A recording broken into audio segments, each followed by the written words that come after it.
nuevo fracaso comercial. Un nuevo fracaso comercial. Un nuevo fracaso comercial.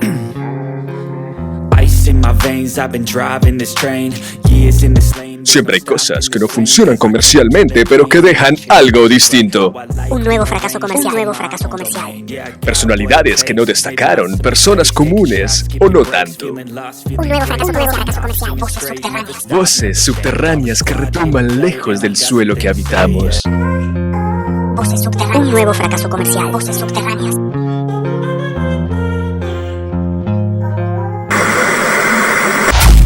Un nuevo fracaso comercial.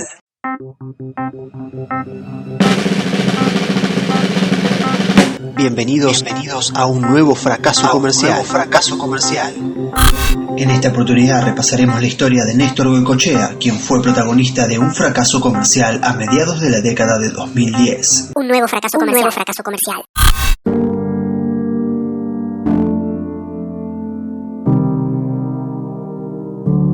El joven Néstor Goicoechea, nacido a finales de los 80, fue el protagonista de aquella recordada tragedia escolar, protagonizada en Necochea y más que nada mantenida en la memoria por sus habitantes, aparte de la repercusión en pequeñas porciones de la población diseminadas por el amplio mapa nacional. El colegio pupilo de Necochea, en el que se encontraba el infante Goicoechea, era víctima ese mediodía de 1995, como gran parte de la ciudad, de un corte de luz masivo. Las actividades se dictaban normalmente y en el aula de clase del pequeño Goicoechea habitaban los mismos estereotipos y relaciones que en el resto de los lugares del país, sean mayores de edad o no. Un compañerito de Néstor estaba obsesionado con escupir su oreja derecha y morderle la espalda cuando éste reaccionaba con desagrado al primer agravio. Esta conducta, mantenida días anteriores y sostenida ese día, provocó que el joven agredido se nuble en su mente. Su enojo se materializó yéndose corriendo y así escapando llegó hasta un depósito del subsuelo del pupilo, en donde se encontraba un pozo con diferentes caños oscuros que parecían transportar líquido en su interior. Investigando y poniendo astuto su olfato, se dio cuenta que no era líquido sino materia fecal. En un acto de lucidez maligna, fue hasta la cocina del establecimiento y se llevó una olla donde se estaba cocinando guiso de lentejas. La llevó hasta el subsuelo y, moviendo la cañería y metiendo su mano en el fondo de aquel pozo, llenó la olla, que hasta ahí tenía poco menos de la mitad cubierta. Lo mismo hizo en pocos minutos con otras 2 ollas que también contenían guiso de lentejas, ya que ese mediodía el pupilo cumplía 12 años desde su apertura y haría un almuerzo de festejo con todas las autoridades. Un nuevo fracaso comercial. Un nuevo fracaso comercial.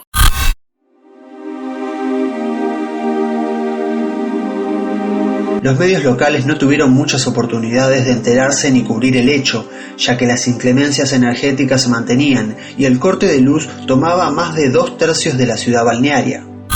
Pero más allá de esto, los hospitales fueron testigos del arribo de un centenar de personas descompuestas, horrorizadas y con mucha hambre.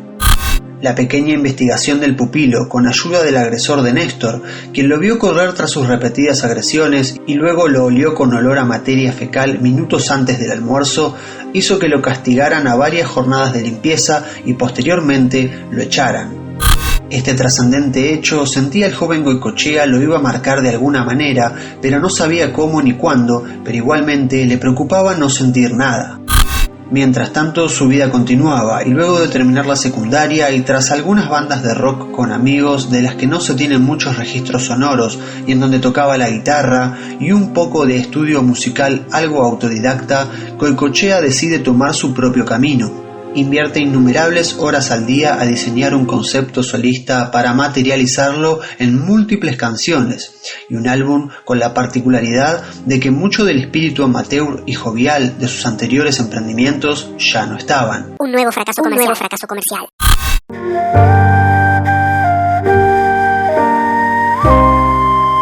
Como un fuego en su pecho, sentía que tenía que hablar de la necesidad de la redistribución de la riqueza en el mundo, de las múltiples discriminaciones, de los excluidos invisibilizados, del sufrimiento que genera el sistema capitalista, la urgencia de una toma de conciencia y cambios drásticos en nuestra organización como sociedad.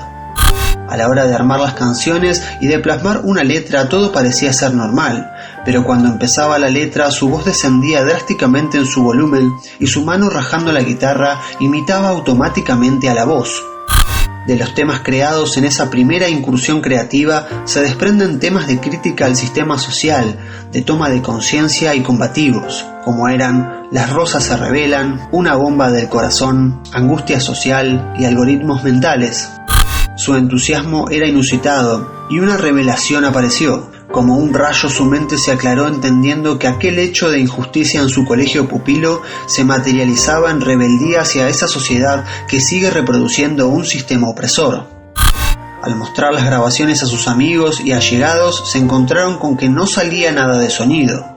Al chequear volúmenes la situación continuaba, pero con la ayuda de uno de los amigos allí presentes, técnico electrónico, se llegó a la conclusión que no se había grabado nada. Al mostrarles los temas en vivo y develarles el hasta allí misterio, se enamoraron de sus canciones de una manera narcotizante. Comprendían que el volumen era bajo y el porqué del grabador sin sonido, pero lo justificaban aludiendo que semejante obra de arte no es digna de ser encapsulada en un aparato electrónico, sino que debía ser libre en el mundo. De repente una ola de neo-pseudo-hipismo conformista tomaba por completo a amigos y allegados a Néstor, quien comprendía que el camino de tocar en vivo era lo correcto. Un nuevo fracaso comercial.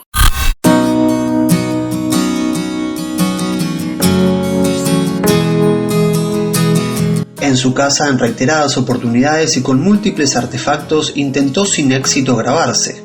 Aparentemente el volumen de su expresión artística contenía una frecuencia sonora que no era capaz de ser captada por ningún aparato para grabar. Paralelamente, amigos y allegados lo ayudaban a presentarse como solista en vivo, sorprendiendo al público de Necochea, quien instantáneamente lo amaba. Su poesía y música, en un combo de frecuencias inusitadas y haciendo que todas las personas rodeen al artista para poder escuchar, parecían narcotizar a todo el público. De inmediato los ponía a debatir sobre el sistema capitalista y el rol de los varones en el feminismo, enojándose con quien se atrevía a levantar la voz en el debate. En todos los lugares, como una fórmula matemática, las personas empatizaban de inmediato con Néstor Goycochea. Su baja frecuencia sonora seguía como un cáliz narcótico tomando por completo a sus escuchantes. En voz de muchos de sus ya fanáticos, nos relaja y nos hace tomar conciencia de lo mal que está el mundo. Su mensaje de crítica social, toma de conciencia y lucha pasiva sin enojarse directamente con nadie sedujo a un productor marplatense que por error lo vio presentarse en un resto bar de Necochea. En propias palabras del productor, me enamoró esa pasividad y atmósfera de tranquilidad con la que salía el público, debatiendo con mucha lucidez sobre el sistema social que nos rige. No tardó en interceptarlo a la salida de uno de los shows que daba en aquel resto bar para concretar una prueba en su discográfica Lobos de Mar de la ciudad de Mar del Plata. Un nuevo fracaso comercial.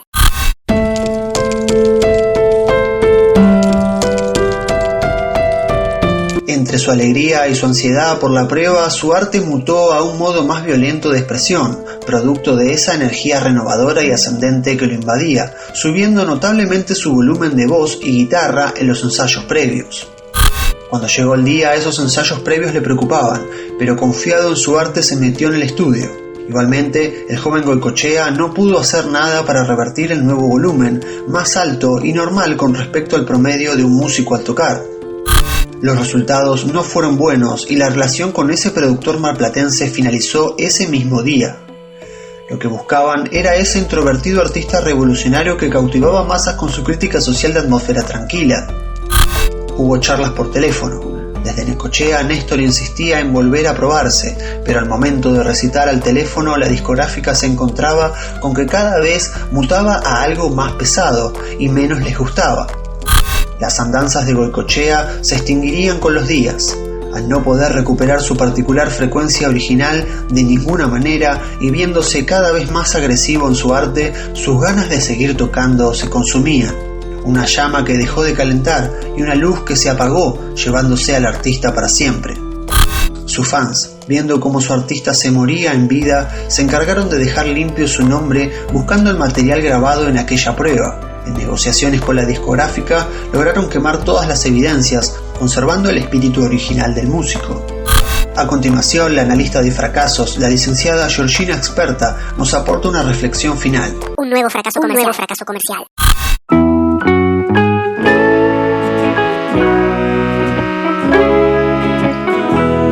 Hola.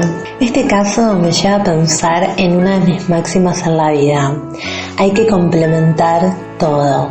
¿Ustedes se creen que los artistas son solo lo que ven en redes sociales?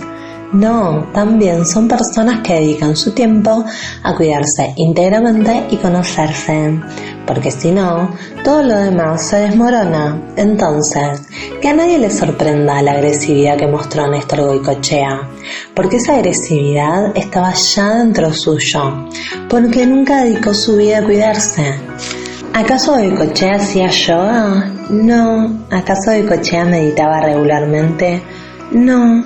¿Acaso Goycochea tenía alimentación cara y sana bien balanceada entre basura y nutrientes?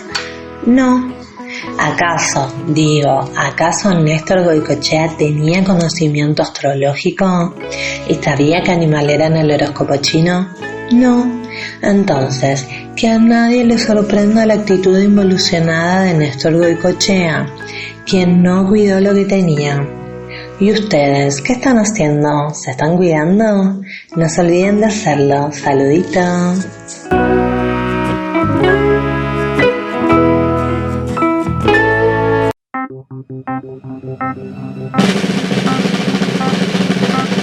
Esto fue un nuevo fracaso comercial. Continuamos con la programación habitual.